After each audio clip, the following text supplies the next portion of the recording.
Hello, hello mga mamshi.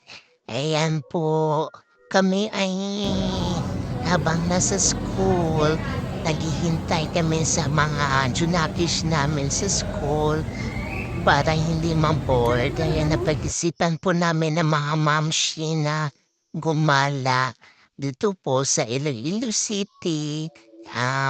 Sa mansion, one of the tourist spot po na mga tao dito sa The Wow! Mansion.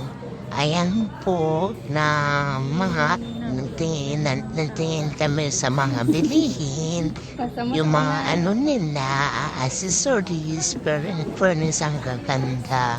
At saka, worth it naman yung mga bilihin nila. Ayan po, habang kami ay namimili na pabili ako ng sandals. Ay, ang Wow! ganda, napaka-stretchable po ng sandals na bili ko. At basta nagandahan pa po kayo, pinili ko po. At tapos yan, ang dami po sila mga souvenirs. And then yan po, maraming mga taong pupunta dito at saka may mga ibang vloggers din pupunta dito o yan.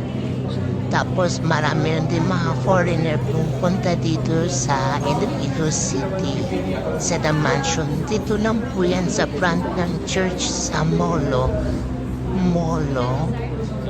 Yan po. Dati po nung high school ako dito naalala ko po dito, hindi po kami pumupunta dito kasi parang haunted house. Nice! Pero na pagbalik ko po galing ibang bansa, ayan na po nakita ko yung malaking pagkakaiba ng The Mansion dito. Pero tapos po, ayan po, kumain po kami ng mga mamshi. Yan, ang ganda, ang sarap po ng pagkain nila. Yan po. Tapos kami habang hindi po namin yung nagpipicture muna kami. Yan po. Ang sarap na feeling kapag kayo ay magkakaisa po na mga mamshi. Sarap na feeling. Alamin. Medyo po kami ng sutang gisado at saka yung kokwa na shake the milk. Ang sarap. Ang sarap ng furnace ng nila, ng pagkain nila dito.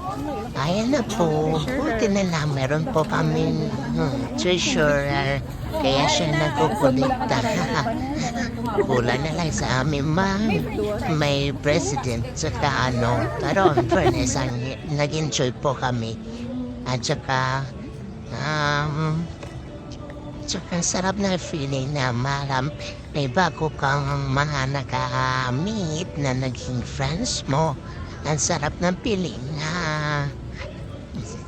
magkasama kayo. Na enjoy na, wala mga stress. Galang-galang lang pa may time. O, diba? Yan, part na part. Ayan po yung The Mansion. Ang ganda at ang laki na nila sa loob. Ayan po, ang ganda ng view.